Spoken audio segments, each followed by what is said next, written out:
Hi friends. ఈరోజు education news గురించి చూసినట్లయితే సాక్షి న్యూస్ పేపర్‌లో నేడు డీఎస్సీ తుది ఎంపిక జాబితా విడుదల.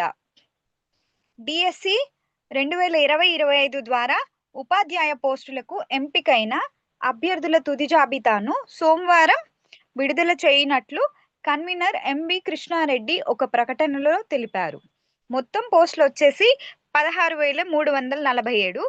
ఉపాధ్యాయ పోస్టుల భర్తీకి ఏప్రిల్ 20న నోటిఫికేషన్ ఇచ్చిన విషయం తెలిసిందే. ఈ పోస్టులకు మొత్తము 3,36,300 మంది మరియు 5,77,675 దరఖాస్తులు సమర్పించారు.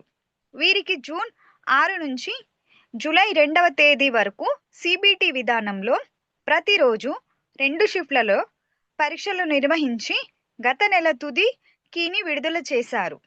అనంతరం నార్మలైజేషన్ ప్రక్రియ పూర్తి చేసిన అభ్యర్థుల టెట్ స్కోరు 20%, డిఎస్సి స్కోర్ 80%లకు వెయిటేజీ ఇచ్చి మేనేజ్మెంట్ల వారీగా మెరిట్ జాబితాలు రూపొందించినట్టు కన్వీనర్ వివరించారు.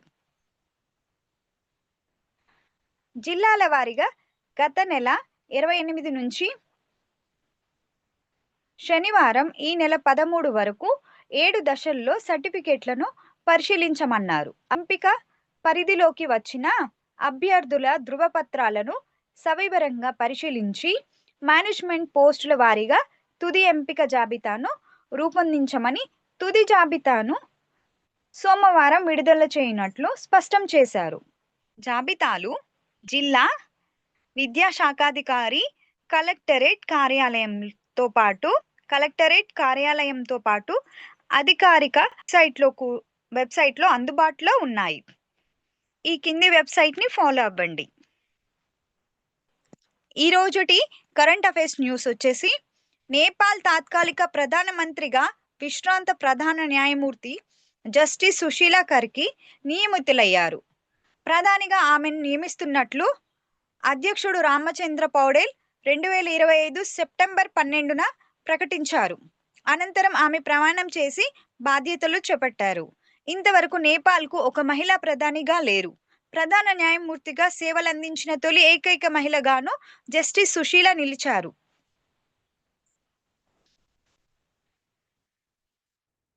KIMS Ushalakshmi breast diseases centre స్థాపక డైరెక్టర్, ప్రముఖ క్యాన్సర్ చికిత్సా నిపుణులు డాక్టర్ రఘురామ్కు అరుదైన గౌరవం దక్కింది.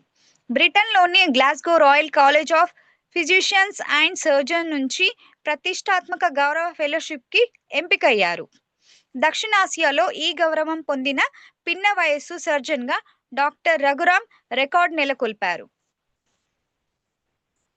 జాతీయ విద్యా విధానానికి అనుగుణంగా ప్రభుత్వ పాఠశాలలను ఆధునీకరించేందుకు కేంద్రం ప్రవేశపెట్టిన ప్రధానమంత్రి schools for rising India PM Shri పథకం వినియోగించుకోవడంలో ఆంధ్రప్రదేశ్ ముందు వరుసలో నిలిచినట్లు కేంద్ర ప్రభుత్వం తెలిపింది. దక్షిణాది రాష్ట్రాల్లో అత్యధిక పాఠశాలలు ఎంపికైన మొదటి రాష్ట్రంగా ఆంధ్రప్రదేశ్ నిలవగా జాతీయ స్థాయిలో ఉత్తరప్రదేశ్ తర్వాత 2వ స్థానంలో నిలిచింది.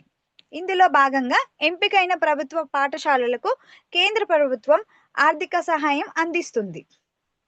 దేశంలో ఉపగ్రహ చిత్రాల లభ్యత వినియోగాన్ని పెంచే లక్ష్యంతో geographic information system GIS software పరిష్కారాలను అందించే ఎస్రీ ఇండియా హైదరాబాదీ స్పేస్ టెక్ సంస్థ ధృవ స్పేస్తో అవగాహన ఒప్పందాన్ని కుదుర్చుకుంది. దీని ద్వారా 200 కంటే ఎక్కువ ఉపగ్రహాల నుంచి సమాచారాన్ని సులభంగా వినియోగదారులకు అందుబాటులోకి వస్తుంది. Thank you.